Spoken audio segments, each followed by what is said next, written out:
Now to one who works and fights for freedom, the Reverend Martin Luther King, pastor of the Dexter Avenue Baptist Church in Montgomery, Alabama. He discusses the cause of free men with L. Howard Bennett, Minneapolis civic leader, attorney, and former judge. Here is Mr. Bennett. Those of us who have lived for the past 25 years have been witnesses to a considerable amount of upheaval throughout the world. This probably is understandable inasmuch as we have been through 2 world wars, the Korean conflict, the Great Depression, and something of the social revolution experienced in America and other countries of the world.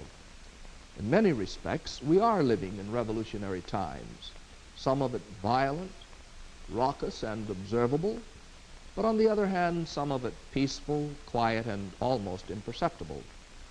And around all this confusion and tumult and change, there seems to be the involvement of the central theme, freedom and free men. The Western world considers freedom and free men of central value, primary in our heritage. In America, the banishing of racial prejudice, discrimination, and segregation is a problem that commands center stage front attention.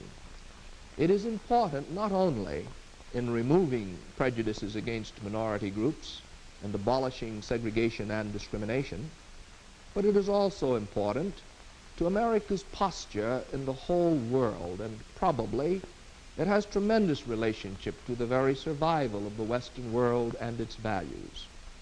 In the center of the struggle for democracy in America and for the removal of the blight of segregation and discrimination, and for all men to have a status as first-class citizens, is the Reverend Dr. Martin Luther King, the pastor of the Dexter Avenue Baptist Church in Montgomery, Alabama. But more important, the man who was the central personality and leader in the Montgomery bus boycott, the most remarkable and successful expression of non-violent resistance ever witnessed not only in America, but anywhere in the Western world. We're pleased to have with us today Dr. King. Thank you. I'm very happy to be here. Dr. King, we believe that your experience and your training and your dedication to the realization of having all men live in a free society, that you can provide us with some ideas, some methods, some techniques, some words of wisdom as to how we might achieve that and those goals in America. And one of the things we'd like to ask you to discuss with us is, what is the particular problem which confronts the Negro in the South today in the efforts to obtain freedom and first-class citizenship? Well, I think the biggest problem that the Negro confronts in the South today is the continued existence of a system which stares him in the face almost every day, saying you are less than, you are not equal to. And I refer to the system of segregation. The tragedy of the system of segregation is that it not only harms one physically and makes for physical inconveniences, but it does something to the soul. It gives the segregator a false sense of superiority, and it leaves the segregated with a false sense of inferiority.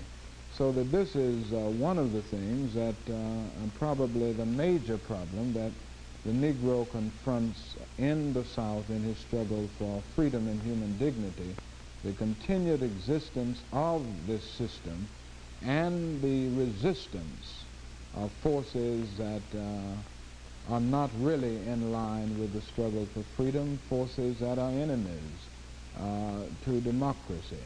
So that on the one hand there is a system, on the other hand there is a strong resistance of forces that would say they will never comply with the law of the land. And their legislative halls ring loud with such words as interposition and nullification, so that we see this defiance. Now, I don't want to give the impression that there has been no progress in this area. Certainly, the system is gradually breaking down, and this, I think, is a very hopeful sign. And as the system breaks down, it makes it better, and it makes it possible, in a greater sense, for the Negro to achieve the freedom which is his aim and his goal. Have there been, Dr. King, any historical facts within the past decade which you would say has been most effective in strengthening the Negro's zeal for achieving first-class citizenship? Yes, For instance, the Supreme Court decision. Sure. Is an important historical factor. I think so. I think the Supreme Court's decision of 1954 did a great deal to give the Negro a new sense of hope and also a new sense of dignity and self-respect. I think this was one of the greatest forces in this decade, or certainly in this century, to give the Negro a new determination and a new inner sense of dignity and a new sense of destiny. Not only that, I think world opinion, the rolling tide of world opinion has had a lot to do with the new sense of dignity of the Negro.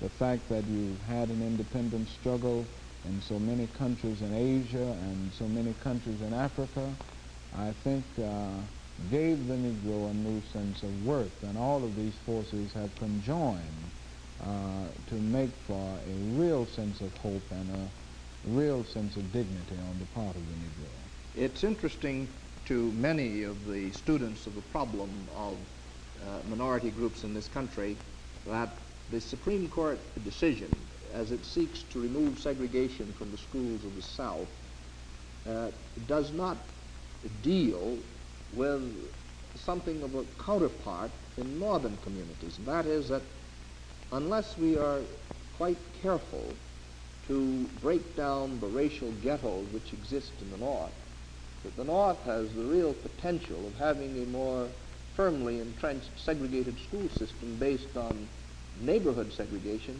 than the South.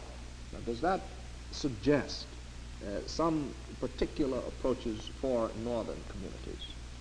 I think so. I think it is quite true that in the North you have potential for great racial conflict and certainly a type of segregation that is not legally enhanced but has subtle and hidden forms which in many instances are much more difficult to get at. This housing problem, which is a national problem, is one of the most difficult problems we face in the nation.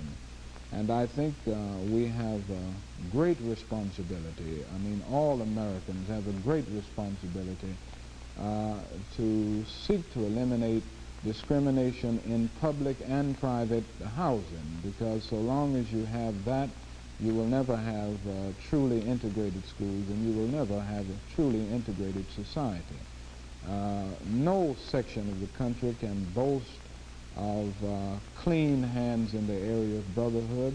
Some sections are better in the sense that they do not have the problem as intensified as other sections, and some sections are better in the sense that they do not have the system legally endorsed as you do in the South.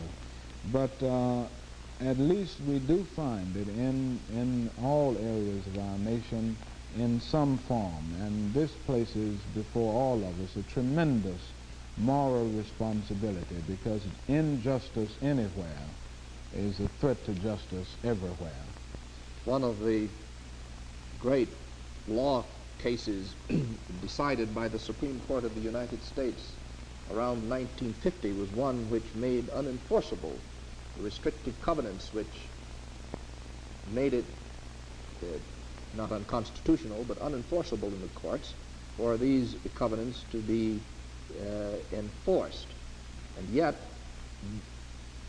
even with this decision, there still is restrictive covenant mindedness And what we are witnessing now is that the law alone is not sufficient to overcome these sort of fixed attitudes towards people and practices in dealing with people in our American communities. Now, since 1954, we have witnessed a considerable migration of Negroes from the South to western, midwestern, and northern cities, and also some immigration from Puerto Rico, of Puerto Ricans into some of the eastern seaport cities like New York, Philadelphia, and Jersey City. Does this in-migration of rural, sometimes agricultural Negroes and Puerto Ricans to northern industrial communities pose any particular problem for these areas and for the leadership of the minority groups in these particular cities? I think so. I think wherever you have a good deal of migration, you do have some problems emerging. And I'm sure in our large urban areas in the United States, with a good deal of migration taking place daily and weekly and monthly, there are some new problems created.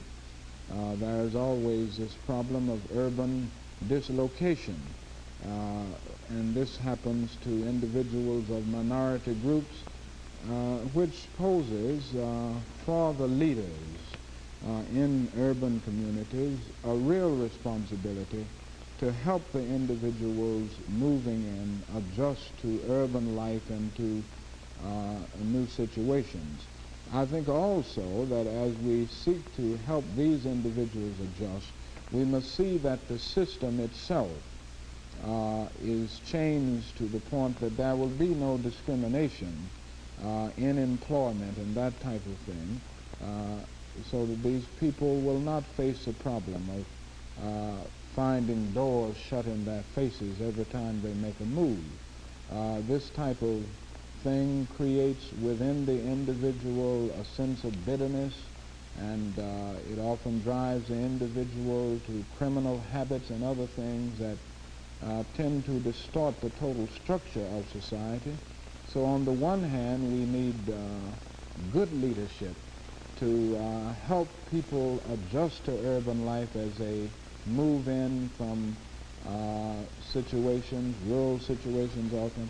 And on the other hand, the community at large must see that these people gain equality of opportunity in the area of employment and in the educational area, so that they will not develop these internal attitudes of bitterness, and they will not develop criminal habits, which tend to grow out of a sense of frustration, poverty, and ignorance. I think so often we fail to see that poverty and ignorance breed crime, whatever the racial group may be, so that these things are environmental and not racial.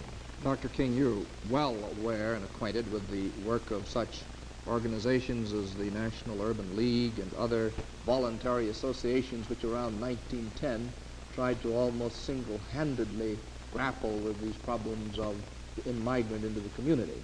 Now, some of the students of urban problems are beginning to say that this matter has reached such tremendous dimensions and proportions that in addition to voluntary organizations, there is the need for an assumption of responsibility by governmental agencies, commissions, and other committees created by executive order or by legislative actions of city councils or state legislatures.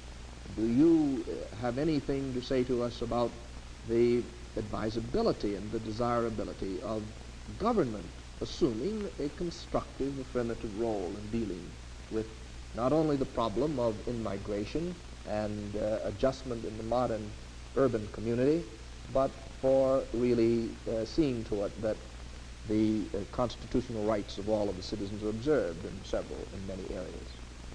Yes, I definitely feel that government has a great role to play and a great responsibility in this whole area and in this period of transition. Local governmental agencies, state governmental agencies, and also the federal government. I think what we have seen in the civil rights struggle in general and in the quest for freedom is the fact that the federal government, for instance, hasn't used all of its resources and all of the things, the constitutional powers available to enforce the law of the land. So that I think a more definite role, a more positive role rather, should be played by the federal government and local governmental agencies in every state in the Union and in every city should take a more definite stand, because all of these agencies will have to work together if we are to achieve a truly integrated society. One of the very interesting facets of this problem that many people have raised questions about is whether or not, as a result of the persecutions and denials of opportunities to which Negroes have been subjected, if they have antipathy towards or even hatred for members of the majority group. Is there anything in the religious and spiritual background, or even, let us say, the relationships which developed in the plantation economy between Negroes and whites, which have bearing or effect on this particular facet of the situation?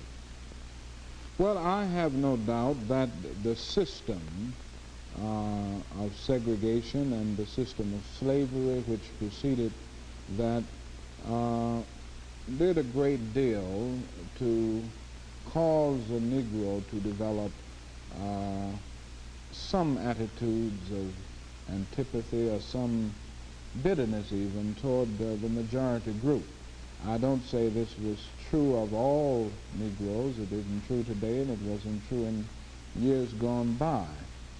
But I'm sure that in any situation where you have an oppressor standing over an oppressed group, the individuals in the oppressed group tend to develop, they are at least capable of developing an attitude of bitterness toward the oppressor. However, I think we are seeing some very hopeful signs in this area.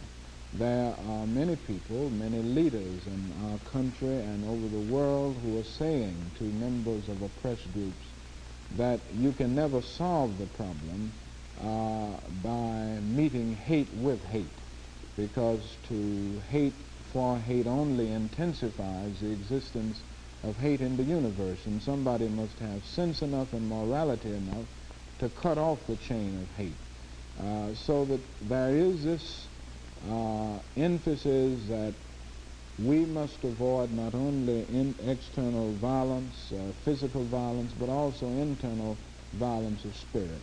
And I think if the leadership in the Negro community all over the nation will take this attitude and urge people in the Negro community, and if leaders all over the world will take this attitude, we will be able to save the vast majority of people from the type of bitterness that can invade and infiltrate the life of the individuals in the oppressed group. Isn't it true also, Dr. King, that hate, when kept within the individual, tends to destroy him, and if not destroy him, it certainly interferes with his ongoing processes, that it has something of a paralytic effect on his organizing himself for any constructive action? I think that's quite true, and modern psychology is saying that a great deal now, that hate is as injurious to the hater as it is to the hated. It is as pernicious to the subject of hate as it is to the object of hate. So we do have a responsibility to get this over to everybody, that hate is a cancerous disease that ultimately destroys both the hater and the hated in the process, if not physically, certainly spiritually and psychologically. One of the great moving factors which you have from time to time advocated, Dr. King, is this philosophy of love being a most potent and effective agent for dealing with social problems, even discrimination. I wonder if you would discuss that for us briefly. Yes, I would be very happy to. I think one of the problems that oppressed people always confront is the problem of how one can stand up and resist the forces of evil. And there's always the feeling on the part of some that there is no way to resist evil without hating the evildoer and using violence to destroy the forces of evil. But I am of the opinion, and this grows out of my Christian background as well as my study of Mahatma Gandhi, who used the method of nonviolent resistance on the larger scale that it has been used in the modern world. I'm of the opinion that it is possible for one to stand firmly and courageously against an evil system and yet not use violence to stand up against it, and also not hate in the process. It is possible to love the individual who does the evil deed while hating the deed that the person does. This lifts one to a new level of understanding, a new level of goodwill, and I believe firmly that love in this sense, which I think of as creative, redemptive goodwill for all men. I'm not talking about a sentimental, weak love, but I'm talking about a strong love that organizes itself in mass nonviolent action, but at the same time sees within every man something of the image of God, and sees within every man great and vast possibilities for goodness that maybe the individual himself has never realized. And when one rises to this point, he loves every man because God loves him, and he sees great dimensions for change and promise within him. We hear so much from those who want to see no change in the relationships between whites and Negroes that what you really see today in this press towards freedom is the action of people who are subversive. They even call them communists, that the Supreme Court might be communist. Is this nothing more than a kind of red herring being drawn across the scene in order to distort the situation and divert constructive forces from aligning itself with this movement?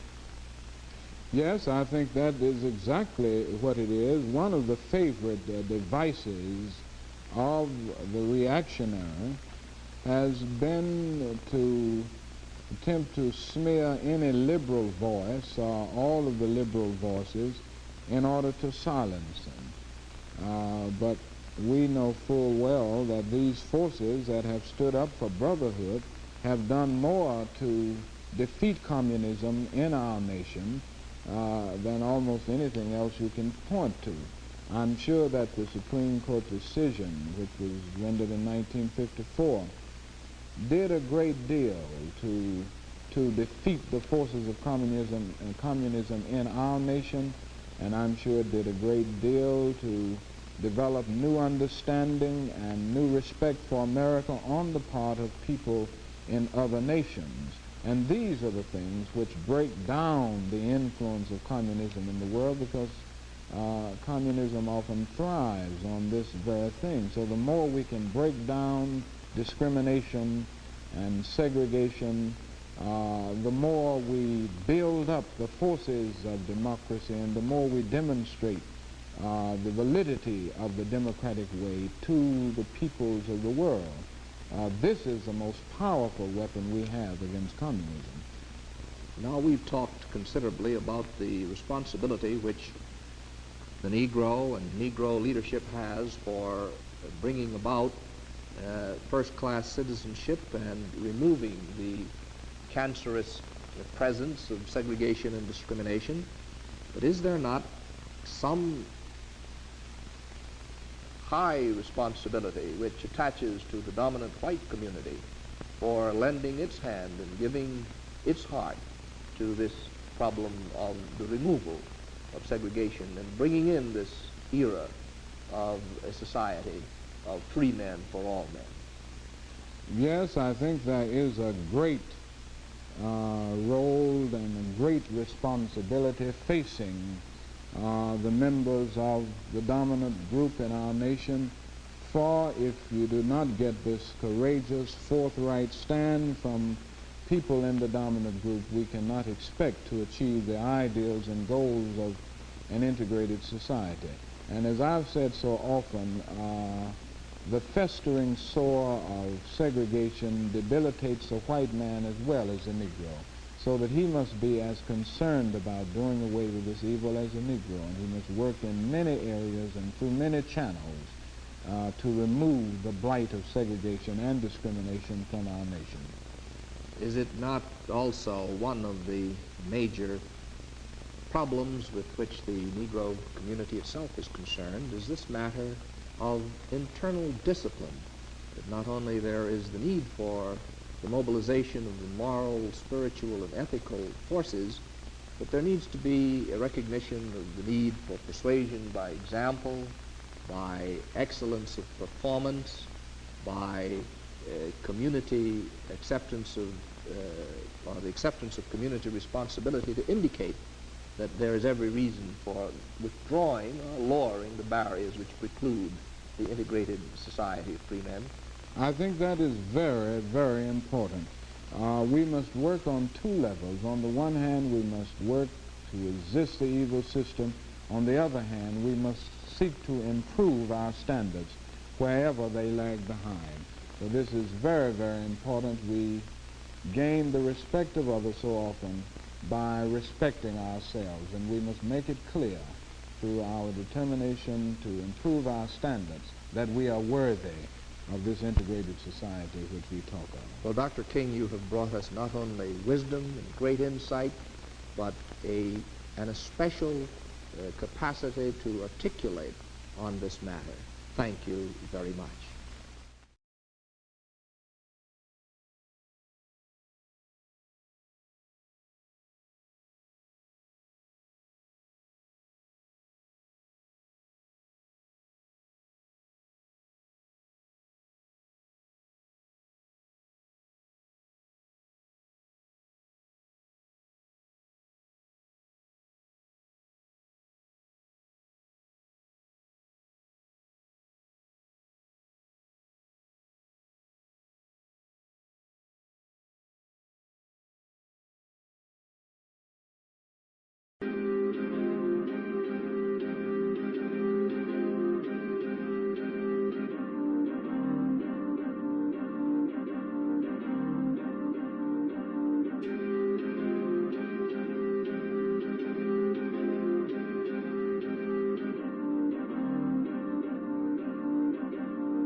WNNR-DB, Orlando, Florida, Top 40 Radio, giving you exclusive music and interviews worldwide. Are you listening?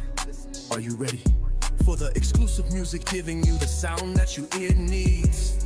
WNNR-DB, Orlando, Florida, Top 40 Radio. Take the journey, take the ride for this eargasm that will give you the vibe that you need. We might give you a bit in the music to get lit, or we may give you something that'll make you fall back. Let's go. Let's go. Let's go. Orlando, Florida, Top 40 Radio Station. Let's go.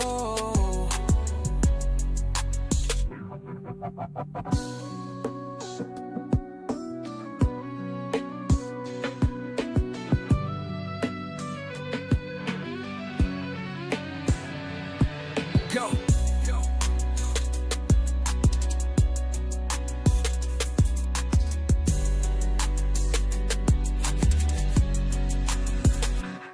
Station. Let's.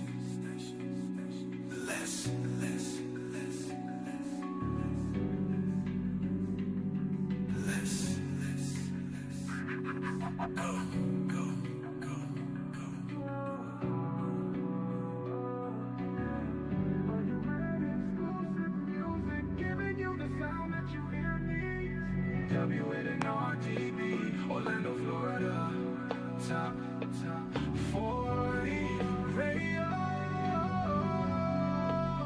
Station. Let's.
Villain, villain.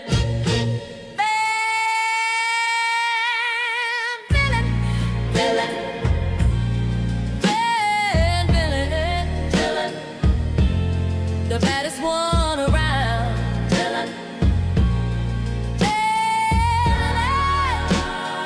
Nobody can save you now. Ha ha. We ain't the heroes, not here to save you, but here to pain you, give you frustration and bring you down. Total destruction, 'cause I'm a villain. Villain. Villain. The baddest one around. Villain. Nobody can save you now. Villain. Take candy from a baby. Yeah, I know it's crazy, but how can you be me? It's my town now, 'cause I'm a villain. Villain.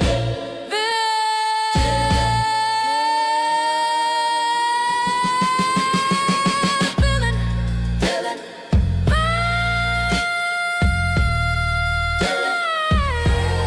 The baddest one around.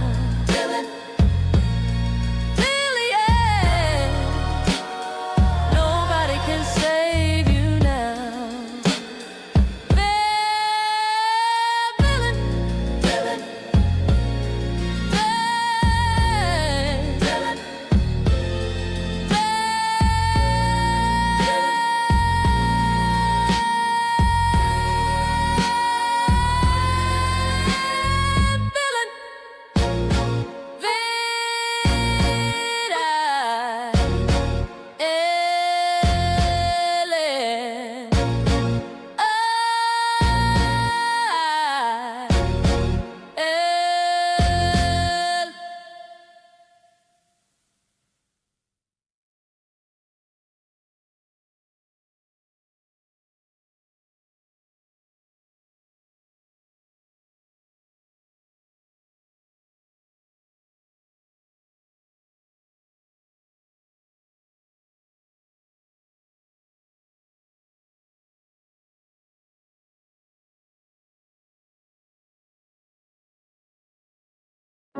Order, humanity, we here to satisfy you on satisfied Sundays.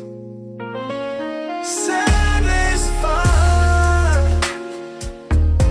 satisfied. Sunday satisfied. Ooh, Sundays satisfied Sundays.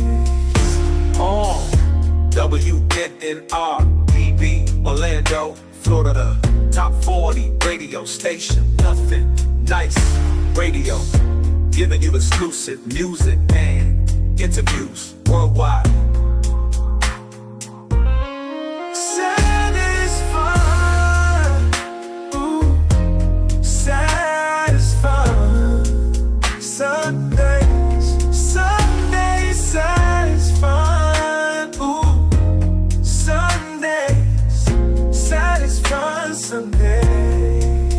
Bring you that heat from indies and majors worldwide, with discussion topics, exclusive news, local and worldwide. Brought to you by Stacey Adams Clothing. Subscribe to www.djnothingnnice.com. Satisfied, satisfied, satisfied. Sundays, Sundays satisfied. Ooh, Sundays satisfied Sundays. Satisfied, satisfied. Sundays satisfying, yeah, ooh, yeah. Sundays, satisfying Sundays.